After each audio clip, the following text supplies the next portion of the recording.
అమ్ములు ఒకరోజు ఉపవాసం ఉంటుంది. గుడికి వెళ్లి ఆ తర్వాత ఆఫీస్కి వెళుతుంది. అప్పుడు సిద్ధు పని మీద అమ్ములుని పిలుస్తాడు. అమ్ములు వస్తుంది. అమ్ములు కొంచెం నీరసంతో ఉండడం గమనిస్తాడు సిద్ధు. అమ్ములు ఏంటి నీరసంగా ఉన్నావు అనేలోపే అమ్ములు కింద పడబోతుంటే సిద్ధు వెళ్లి పట్టుకుంటాడు. నీ తరువాత అమ్ములుని కూర్చోబెట్టి కొంచెం వాటర్ ఇచ్చి ఏమైంది అమ్ములు అని అడుగుతాడు. ఉపవాసం ఉన్నాను సార్, అందుకే కొంచెం కళ్ళు తిరిగినట్టుగా అనిపించింది. సారీ ఫర్ ద డిస్టర్బెన్స్ అంటుంది. అదేంటి అలా మాట్లాడుతావు, సరేలే వెళ్ళి టిఫిన్ తీసుకుని రా అని ఆఫీస్ బాయ్ కి చెప్తాడు. తరువాత అమ్ములు సార్ నా ఉపవాసం తీరడానికి ఇంకా అవర్ టైం ఉంది సార్ అనగానే సిద్ధు కోపంగా చూస్తాడు. అమ్ములు నీ పరిస్థితి ఏంటి, నువ్వు మాట్లాడే మాటలు ఏంటి అని అడుగుతాడు. టిఫిన్ తిని వెళ్ళి రెస్ట్ తీసుకో సార్, అది కాదు అని అంటే ఇంకా ఆపు అమ్ములు, ఏం మాట్లాడకు అని అమ్ములు నీ అంటాడు. తరువాత అమ్ములు తింటుంది, వర్క్ చేసుకుని ఇంటికి బయలుదేరుతుంది. దారిలో అమ్ములు వాళ్ళ ఫ్రెండ్ అమ్ములు నీకు ఎలాంటి హస్బెండ్ కావాలి అని అడుగుతుంది. అప్పుడు అమ్ములు నాకు పెద్దగా ఆశలు ఏం లేవు, మంచిగా చూసుకోవాలి, నన్ను అర్థం చేసుకోవాలి, ఇంకా అమ్మ వాళ్ళని బాగా చూసుకోవాలి, నా ప్రాబ్లమ్స్ అన్నీ తానే ముందు తెలుసుకుని సాల్వ్ చేయాలి అని అమ్ములు చెప్తుంది. తరువాత నైట్ అమ్ములు ఎలా ఉంది అని సిద్ధు మెసేజ్ చేస్తాడు. ఫైన్ సార్ అని అంటుంది. అమ్ములు తన ఫ్రెండ్ అడిగిన ప్రశ్నను అలాగే తాను చెప్పిన సమాధానంను గుర్తు చేసుకుంది.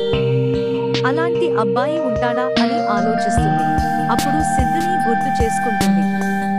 తరువాత వాళ్ళకి మనకి సెట్ కాదులే అని సైలెంట్ గా నిద్రపోతుంది. తరువాత రోజు అమ్ములు వాళ్ళ ఇంట్లో వాళ్ళు ఫోన్ చేసి అమ్ములు నీకు పెళ్లి సంబంధాలు చూడాలని అనుకుంటున్నాను అని చెప్తారు. దానికి అమ్ములు అమ్మ నేను ఇప్పుడే చేసుకోను, నాకు కొంచెం టైం కావాలి అని అడుగుతుంది. వాళ్ళ అమ్మ సరే అమ్ము కొంచెం ఫాస్ట్ గా చెప్పు అని అంటుంది. అప్పుడు అమ్ములకి ఏం చేయాలో అర్థం కాక ఆలోచిస్తూ ఉంటుంది. అప్పుడు సిద్ధు ఏంటి అలా ఉన్నావు అని అడిగితే ఏముంటాయి సార్ ఇంట్లో పెళ్లి అంటున్నారు, ఏం చేయాలో తెలియక ఇలా కూర్చున్నాను అని చెప్తుంది. సిద్ధు సైలెంట్ గా వెళ్ళిపోతాడు. తరువాత సిద్ధు వెళ్లి ఆలోచిస్తూ ఉంటాడు. సరే ఆ అమ్మాయి మనకి రాసి ఉంటే మన దగ్గరే ఉంటది అనుకుంటాడు. తరువాత సడన్ గా అమ్ములు సెలవులు పెట్టుకుని వెళ్ళిపోతుంది. సిద్ధుకి అర్థం కాదు. అలా ఒక 3 డేస్ గడుస్తాయి. తరువాత సిద్ధు ఫోన్ చేసిన లిఫ్ట్ చేయదు. తరువాత ఆఫీస్కి వచ్చి నాకు పెళ్లి ఫిక్స్ అయింది, ఇంకా నేను ఆఫీస్కి రాకపోవచ్చు అని చెప్పేసి వెళ్ళిపోతుంది. తరువాత సిద్ధు ఎంత మామూలుగా ఉండాలని చూసినా తన వాళ్ళ అవ్వలేదు. ఆఫీస్లో చూసినా ఇంటి దగ్గర చూసినా తానే గుర్తుకు వస్తుంది. ఇంకా సిద్ధు అమ్ములు వాళ్ళ ఊరికి బయలుదేరాడు. అమ్ములు వాళ్ళ ఇంటికి వెళతాడు. అమ్ములు ఏంటి ఇది సడన్ గా ఎందుకు ఇలా చేస్తున్నావు అని అడిగాడు. అప్పుడు అమ్ములు నేను ఏం చేశాను సార్ అంటుంది. నాతో ఒక్క మాట కూడా చెప్పకుండా ఎలా వస్తావు అని అడుగుతాడు. అంటే సార్ చెప్పాను కదా పెళ్లి ఫిక్స్ అయ్యింది అని అంటుంది. నీకు ఈ పెళ్లి ఇష్టమేనా అమ్ములు అంటే ఇప్పుడు ఇవన్నీ ఎందుకు సార్, అయినా అది నా వ్యక్తిగత విషయం కదా సార్, నేను పెళ్లి చేసుకుంటే మీకెందుకు, చేసుకోకపోతే మీకెందుకు సార్ అని అడుగుతుంది. అలా మాట్లాడుతున్నావు ఏంటి అమ్ములు, నాకు అడిగే హక్కు లేదా అని అడుగుతాడు. ఎవరు ఇచ్చారు సార్ హక్కు మీకు, నన్ను బాగా ప్రేమించే వారికి మాత్రమే నా మీద హక్కు ఉంటుంది సార్, మీరు దయచేసి ఇక్కడ నుండి వెళ్ళిపోండి, నాకు మీరు చేసే సాయం ఏదైనా ఉంటే అది ఇదే అని చెప్తుంది. ఇప్పుడు చెప్తున్నాను అమ్ములు, నాకు నువ్వంటే చాలా ఇష్టం, విల్ యు మ్యారీ మీ అంటాడు.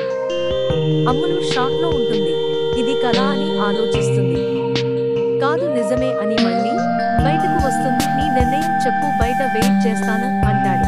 ఈ నిర్ణయంతో నువ్వు హ్యాపీ అనుకుంటే ఈ పువ్వుని తీసుకుని రా, లేకపోతే లేదు అంటాడు. తరువాత అమ్ములు కిందకి పువ్వుని తీసుకుని వస్తుంది, కానీ దాచిపెడుతుంది. బయటకు వెళ్లి లోపలికి రాండి సార్ అని పిలుస్తుంది. నీ నిర్ణయం చెప్పు, వస్తాను అంటాడు.